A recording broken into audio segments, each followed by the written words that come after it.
Hello guys and welcome back to the Tech School. So we are back with a fresh new topic, that is autoscaling in Kubernetes. So this topic has been recently added in the new curriculum of CKA in the month of February 2025. So whenever you're going to attempt this exam, you're going to face these questions as well on autoscaling.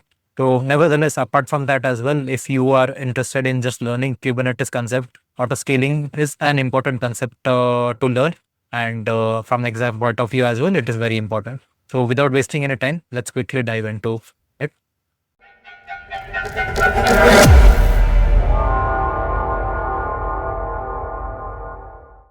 All right. So before learning about Kubernetes and autoscaling and everything, let's just understand what is scaling in IT infrastructure in a nutshell first. So for that, I have created one analogy, and it will be very helpful for you guys to understand that as well. So, okay. So this is a very straightforward analogy. So imagine that you're running a restaurant, and that restaurant has a lunch, during lunchtime, there is a rush, that is rush of customers, and there is a spike as well. So what you will do in such case? So imagine this restaurant is your app, and the spike of customers is the traffic that the app has suddenly faced. So in this case, you have two options. Okay. So first option is to call in more waiters, so that more waiters will help you to serve more customers, and will help to tend to more customers, and by that all your restaurant will be efficiently managed, and all the customers orders as well will be fulfilled by the waiters, and there won't be any downtime. In such case, that is, all customers will go and have their food happily and get what they want from us. So this case, that is adding more waiters, is called as horizontal scaling.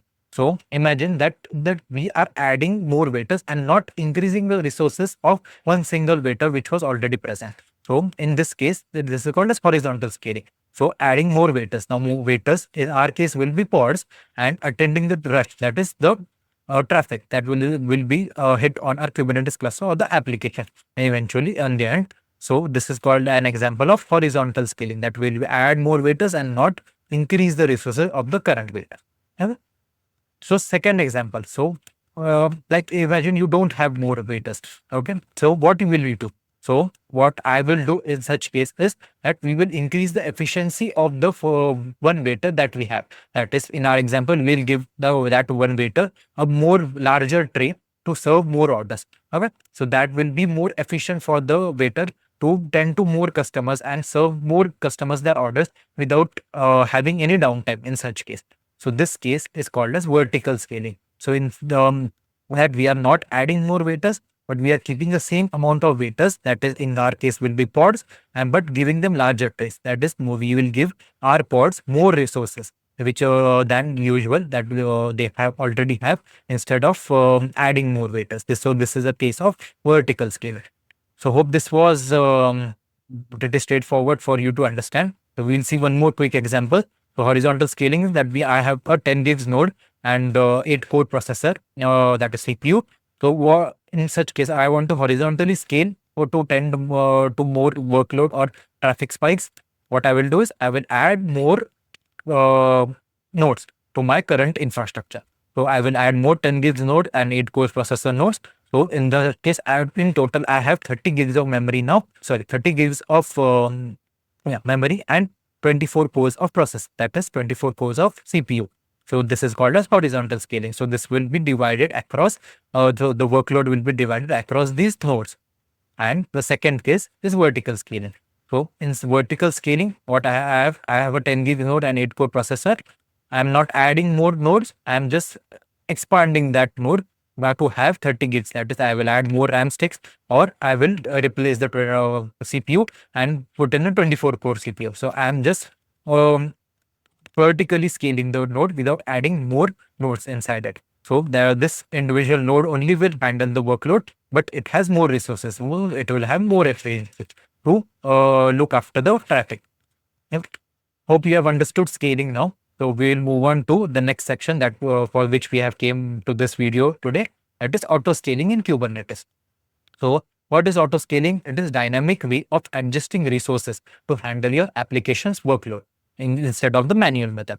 So what we usually do, and you might have adhered to this while learning like till now in your Kubernetes journey, that we use the scale command to change the amounts. Sorry, work the amount of pods that are presently in your deployment.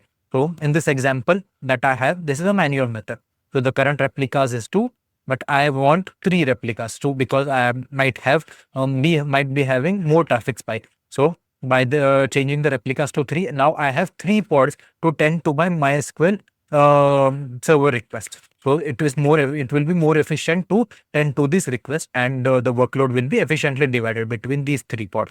But this is a manual method, and we always cannot predict traffic spikes inside our application. So instead of manual method, we have a feature called auto scaling in Kubernetes.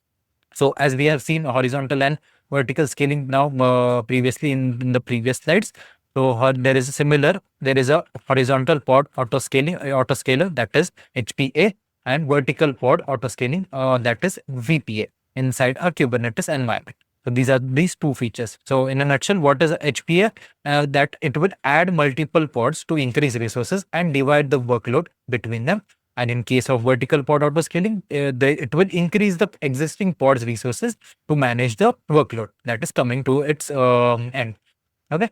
So autoscaling is done on basis of the data from metric server. So as we are well aware, the metric server is not by default enabled or installed inside Kubernetes. So we need to download it from its repository and run the manifestation file to run the metric server pod. So once that is installed, we will see in the live demo also that once metric server is installed, we will get the metrics data, and that metrics data VPA is used or HPA used to manage the workloads and manage the distribution of resources among us. Okay. So we will quickly dive into what is HPA, that is horizontal pod autoscaling. So it maintains number of replicas of workload, that is it can create or reduce the number of replicas that are present on basis of the data that it receives. So it calculates on basis of the CPU or memory threshold or its utilization. So either we can mention the threshold, or it will take the data from the utilization metric server. All right. So it comes built in Kubernetes by default. So we don't need to actually install it separately from any resource repository or anything. It comes if you have installed it from the KubeADM tool or Minikube in my instance. So it will automatically come into your Kubernetes as it's a built-in feature in Kubernetes itself. So the commands and utilizations will be in the live demo. So I will, without wasting any time on theoretical part, I will quickly dive into the live demo. So you'll have a much better understanding once you see everything, how it works in live action. So I will follow the similar approach for VPA, that is virtual pod autoscaling as well. So before that, what is the target use case for HPA? Is the best example that I can come for is web servers. So as take an example of that, you are hosting a website. Say you are having a website for boards exam and results. So on the day of results, there will be a traffic spike, a huge traffic spike on that website. So instead of touching the existing pods, what we will do is we will just scale it horizontally, and those pods will efficiently handle the workload for that will come onto that website, and so no user will have any downtime, and they can have whatever data they want efficiently. Okay, so now we'll immediately dive into the live demo for HP. Okay, so let's start with the understanding of horizontal pod autoscaling directly from a live example. So it will be much better for you guys to have an understanding of what exactly is going on instead of just theory. So just to recap from our theoretical part, so what is horizontal pod autoscaling is that if a resource constraint that we have mentioned hits a certain threshold, then few pods will automatically populate, and the load will be distributed across these pods using replicas and these resource constraints that we have mentioned. Suppose we have mentioned a CPU threshold of 50%. So that will be brought down to the ideal value if it goes above the threshold, and the load will be distributed across the number of pods, and this threshold will be maintained. So using this HPA achieves this by using the metric server. That is, it constantly gets data from the metric server and monitors what is the CPU or memory usage currently on those pods, and automatically acts on it as we have mentioned, as we configure the HPA in our Kubernetes cluster. So let's immediately dive into an example. So I have created an Nginx deployment. It's a very simple and straightforward deployment. So I'm using two replicas. That is, I will deploy two pods of those Nginx pods containers, and for that containers, I'm using image of the latest Nginx, and yeah, I'm exposing the port container port as 80. And in the resources section, I am giving resources very bare minimum so that we can actually mimic some traffic and simulate some traffic to cross the threshold that we have mentioned. So I'm giving the request of CPU as 8 millicore and limits of 15 millicore, and so that's very basic minimum. So if if we simulate traffic, it might go above the threshold. And also along with that, I am creating a service as well, that is one cluster IP service, so that we can forward our traffic to make use of a script that I have developed. So I will explain the script as well. So this is also a basic script, basic service that I've created, that I am exposing the 80 port so that traffic from the pod can be forwarded to the port we have desired. So here is a script that I've created to mimic traffic. So let me just maximize it. Yeah. So it's very basic. So I am giving a localhost URL that is on port 8080, and I am going to mimic a traffic request, that is a request from this script to that host. So this will automatically create a traffic on our container port as well, and the CPU usage will automatically go higher. So as I have given bare minimum of resources to our pods, so this is expected to go above the threshold. So you can see that I am giving a request count of 1 lakh, and I'm gonna increase the counter by 1,000 every each for loop, so that more and more requests will go ahead, and the CPU will go under stress, and our HPA will kick in when we gonna set the threshold on it. So let's begin with it. So what we are going to do is, first we will create this deployment on a Kubernetes cluster. For demonstration purposes, I'm using Minikube on Windows, and using the Docker desktop as containerization platform. So that will manage all the containers as well. So before that, we will need the metric server to be configured. As we are well aware that metric server does not come by default with the our Kubernetes deployment, and so we have to deploy it on our own. So I have already deployed it, and just for your demonstration, I have the command handy. So you have to there is a YAML that is manifestation file, a manifest file that was automatically deploy this metric server, that is kubectl app apply, and there is a GitHub repository for it. So I have already deployed it, so I won't deploy it again. And what you can do is to verify if the metric server is running properly is use the top command. So let's say top node. So this gives me that on the Minikube node, so it will give me the metrics of CPU as well as memory. So that's a proof that metric server is working properly. Also, let's check. This is a clean deployment, so there are no pods running on it as well. So you can see no resource found in the default namespace. So we are going to cleanly deploy everything. So let's go ahead. So I'm using this deployment file. So as we are well aware of how to create deployment, so we'll use the apply parameter with the file name Nginx deployment.int. So you can see the deployments has been created, and the below service has also been created along with it. So what I will do is, before deploying the HPA, we will start a watch service. So you will have a good idea of what exactly is going on. So let me just create a watch service for pods. Okay. So this will keep on running, and we can monitor what all changes is happening on it. And also we'll create a watch service for HP as well, but first we will deploy it. Now, as you can see that 8 millicores and CPU of 15 millicores is quite less. So from my understanding, we will need minimum of minimum of 2 or maximum of 5 to 6 around pods to be deployed to handle this kind of traffic that will be simulated using this script. So for that, I will create a autoscaler. It will be, and for your understanding, horizontal pod autoscaler comes by default with the Kubernetes cluster. So if you are using kubeadm to or minikube in my example to deploy Kubernetes, so it will come automatically by default installed in it. So we don't need to specifically install it on our servers. So let's go ahead and create our autoscale. So what is the syntax for it? I think we mentioned kubectl autoscale. Then we mention the deployment alongside of it. So what is the deployment? Nginx. So or we'll take the name of our deployment, that is Nginx deployment. So I will use that. Okay. Then we have to configure the minimum number of pods that should be maintained for this autoscaler. So let's say we already have 2 replicas, so we'll mention 2.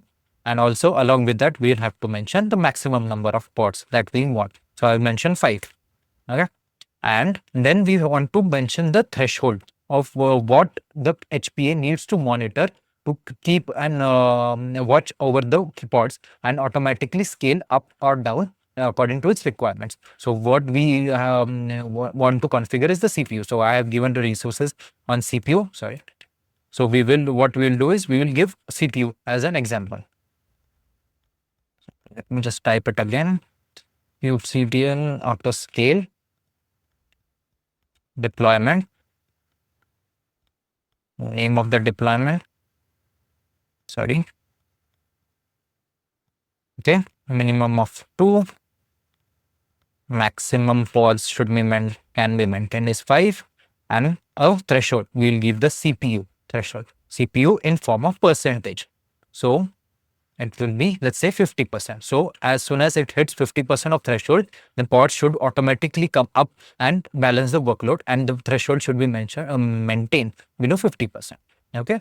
So everything looks good. We will deploy it. So you can see this deployment, horizontal pod autoscaler, and on Nginx deployment has been autoscaled. So let's start a watch service on that as well. Get HPA and watch. So you can see, as there is no workload currently on it, so you can see the deployment name, the HPA name, what we have, then the reference, what we have provided to the deployment. So that is our Nginx deployment and the target. So you can see now, as of now, there is 0% of CPU being used, and our target is 50%, and minimum and maximum pods and replicas that are maintained currently is 2. So everything looks good. So we are now good to go, and we can start simulating some traffic on our environment. So before that, what the script does is, you can see that we are going to hit this local host 8080, and it will then further hit the container. So we want to forward the traffic first before we can proceed. So what we'll do is we will forward the entire traffic using our service. Now port forward. So what is the service name that we have given? That's Nginx service.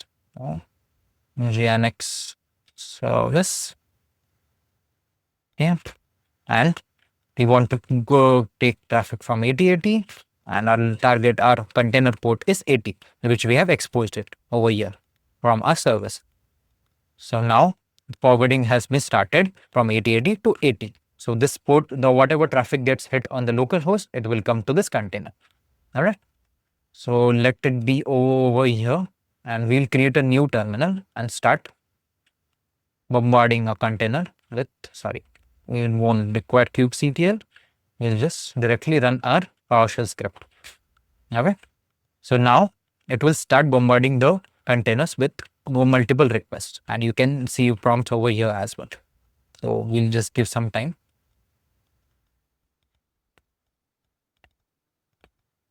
Okay, 1000 requests, and this will keep incrementing in thousands. So let's watch over our HPA now. So you can see that CPU has already gone up from 0% to 12%. So now it has gone to 87%. So let's have a look to our containers. Yeah, you can see already it has hit 50%, and some containers have already started coming up automatically. Yeah. So it won't stop till this 87% is brought down till brought down till or below 50%. That's the work of our autoscaler. You can see these were our 2 pods first which came up, and now few more pods have come up along with it. All right, so it seems that all pods came up. We'll just clear this and do a normal get of our pods. You can see our deployment has went. So we had mentioned 2 of our replicas, that is 2 pods to be deployed. So it has gone up to 4 now. And if we see the load on our these pods, currently there is only 43%. Means what? This load has been distributed across the 4 pods, and HPA automatically scaled up the deployment from 2 pods to 4 pods. And we didn't have to manually do and scale, use the scale function and do a manual upscale of the horizontal scaling of those pods, but Autoscaler automatically managed it on its own, and it will keep monitoring it into our environment. So as it is maintained under 43%, no new pods will come up, and these 4 pods will be maintained. So this was in a nutshell what the horizontal pod autoscaler does. All right. So hope you guys understood HPA through the live demo, and hope it was completely clear to you. And now we will see what is vertical pod autoscaling. We will follow the same procedure. We will have some theoretical part, and we'll dive into the demo immediately after that. Okay. So what is VPA? So VPA scales current workload on basis of metric server data. That is, it does not add new workload. It just modifies the current workload, and depending on the metrics data, and it does its own computation itself. Okay. So it does not come built in Kubernetes as of now, as it's the feature is still an alpha version. So Kubernetes does not have this feature built in, and it does not come by default when you install Kubernetes. So for this, you need to clone the autoscaling repository and run a script which will automatically install. There is a simple shell script which will automatically install the pods necessary for vertical pod autoscaling inside your Kubernetes environment. So in the live demo also, I will show you which script to run, and so you can have a good or better understanding of it. So similarly, commands and utilization we will see in the live demo of VPA. And the best example that I can come for VPA is databases instances, as database is something that should be efficient and should have a good hold for every time, that whenever the traffic hits the databases, it should return the perfect data. So databases, instead of horizontal pod autoscaling, vertical pod autoscaling is much more efficient for such instances. So one more table just we need to understand before starting with the live demonstration. That is, the VPA has 4 modes in which it runs. So first is the auto mode, which is still under current development. So currently it just works as the recreate mode, but we'll see. But in the future release, there might be something different that will be added. So we are not aware about that as of now. So we will just directly see what is recreate mode. So what happens in recreate mode? That recreate mode, whenever a pod is created, it assigns the resources on its own. That it computes the resources based on the traffic that it will receive, and it will assign the pod before creation also, or during the creation also. But even if there are any existing pods in the cluster, it will also evict those pods and recreate those pods based on its recommendation. So if we have assigned any deployment to the VPA and give the mode recreate, it will evict if necessary and recreate them on its own based on its recommendations. So that is a recreate mode. And the third is initial mode. So it's similar to recreate mode, just if there are any existing, or if once a pod is created, then it won't touch the pod furthermore, and it will just give recommendations. That is, the VPA only assigns resources during the pod creation, and once the pod is created, and in future if it finds out there is some traffic spike and the resources needs to be attended to or changed, it cannot do it later on, as it's in the initial mode. So this mode is only used when there is a new pod creation going on. Okay. And the last and final mode is the off mode, that the VPA does not automatically change resource requirements, neither it touches the existing pods in the environment. It only gives the recommendation. And these recommendations can be found whenever you go inside the using the describe command. inside the VPA, there are the recommendations for the deployment that you have assigned VPA as targets. So that will only recommend you to that this are the resources and these are the targets for CPU and memory, but it does not automatically go on and evict the pod and recreate the pod. Okay. So let's go on and quickly dive into the live demo, and you will have a much more better understanding of how vertical pod autoscaling works. All right, so guys, let's move on, and now we will look into vertical pod autoscaler now, and see it live in action with an example that I have created. So again, to recap, what is vertical pod autoscaler is, vertical pod autoscaler automatically edits the pods, means modifies the pods by evicting it or by providing recommendation for it, by monitoring the resources or and taking those metrics data from the metric server and scales up or scales down the existing pods without creating new pods for the workload, for handling the workload. So I have created a new deployment now for the, it uses Busybox containers, and it's again pretty straightforward deployment. So I'm going to create 2 pods of it, and I'm going to give the image as Busybox for it, and run a command, a simple command inside it, and run a for loop. And I'm going to keep it alive for 600 seconds. So what it is pretty much time for us for analyzing and seeing how vertical pod autoscaler automatically defines these pods, redefine this pod according to the workloads. So I have given again for bare minimum, I have given 50 millicores only for as CPU for the request for these pods, which will be deployed from this deployment. And yeah, so this will be enough for us to test the workload on it. So and this is the main part, that how a vertical pod autoscaler is defined. But before this, just first let me show you, as I have discussed this in the theoretical part, that vertical pod autoscaler does not come predefined inside the Kubernetes cluster, as it is still in the alpha version. So you need to install it manually inside your Kubernetes environment. So you'll have to use this Kubernetes repository and get the script that installs the vertical pod autoscaler. So this is the official Kubernetes repository, and once you clone it, so I will show you, you will get a folder similar to this, that is the autoscaler. So inside the autoscaler, when you go under vertical pod autoscaler and inside hack, you will need to run this script, that is VPA up.sh inside your bash terminal or Kubernetes cluster. So this will automatically install and create pods for vertical pod autoscaler to run inside your Kubernetes cluster.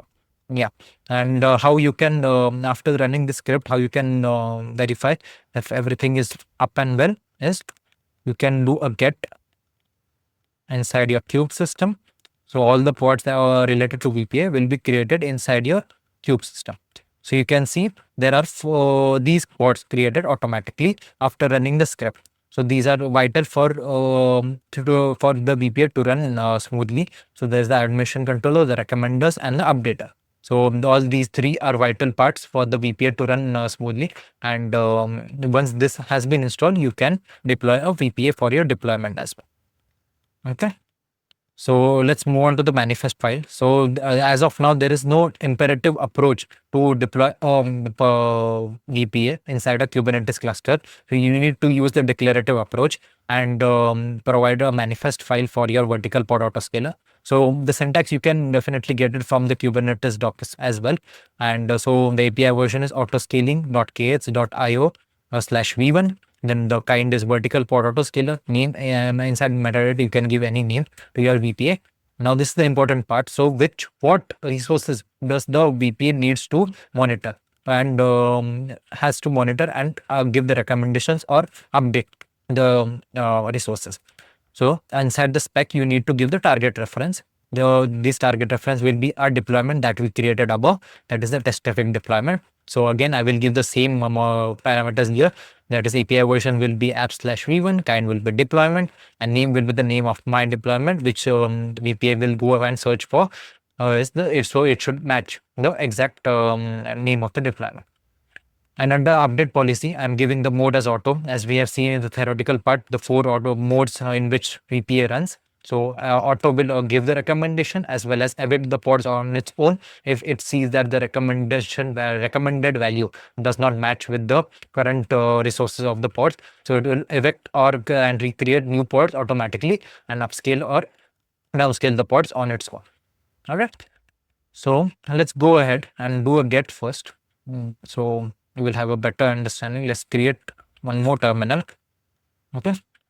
And in watch mode, I will start getting this pods. So you can see as of now, there is only the Nginx deployment that we had deployed during our HPA example. So there has no Busybox and pods as of now created. So let's go ahead and apply this manifest file. Okay. This is the name. So you can see deployment has been created and the vertical pod scaler also has been created. So how you can see if it has been created successfully, you will do a get VPA. So inside you will see the name of our VPA that we had provided. So as of now, it takes 1 or 2 minutes to go inside to create the VPA and monitor the deployment that we have given under the target reference. So to see the continuous progress, we'll do a describe of that VPA. You can see inside the describe, there are no events as such and still nothing has come up. So we will give some time. But you can see it has already started doing the pod eviction. So what we'll do is we'll do a describe again. Yeah, you can see now something has changed. So recommendation has been provided. So you can see the type and the last transition time and the type. So recommendation has been provided. And what is the recommendation? So these CPU are definitely pods are definitely under constraint, and so they the target CPU should be of 2281 millicores.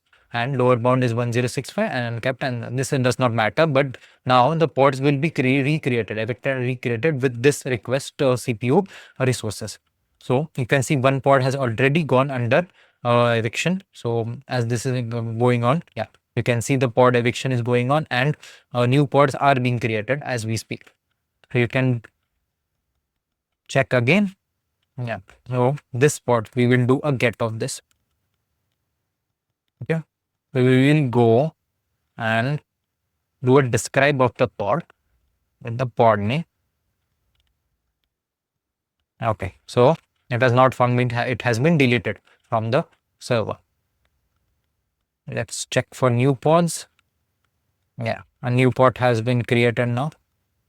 So we will take that name and do a describe now. Now, this is where the magic happened. So what we are seeing now, in our request section, we had given CPU as 50 millicores. That is what it was way under the recommendation by VPA, and it was under constraint.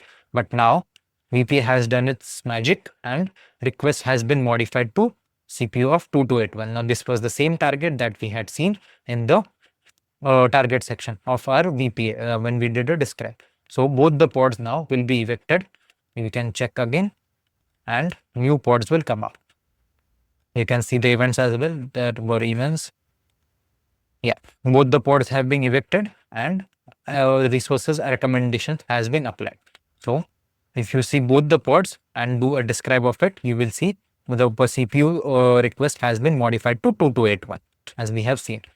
So I'll do a normal get pods and pick this one now. And if we do a get now of that pod, you can see its CPU request has also been modified to 2281. So this was the magic of Vertical Pod Autoscaler. And we have already seen the use cases of VPA already in a theoretical session. And hope you understood this. And please, I understand this is a very new topic in CKA, as this has been introduced in this year or in 2025 only. So please do practice on your own. Try to set up your own deployments and try to modify the resources and auto scale those resources using either HP or VPA. And so it will be very beneficial for you guys to understand the questions which will be presented to you in the CKA exam. And If you face any difficulties, or you have any doubts, or you have any comments on my training, please do drop it in the comment section. And if you have any new topics that you suggest me to go through and create a new video on it, so you can also drop that recommendations as well in the inside the comment section. We have other videos on other topics as well for CKA, as well as a few other DevOps courses as well. You can go and check out our YouTube channel and see for the CK playlist to view other topics as well. So that's all for now, and see you in the next one. Thank you.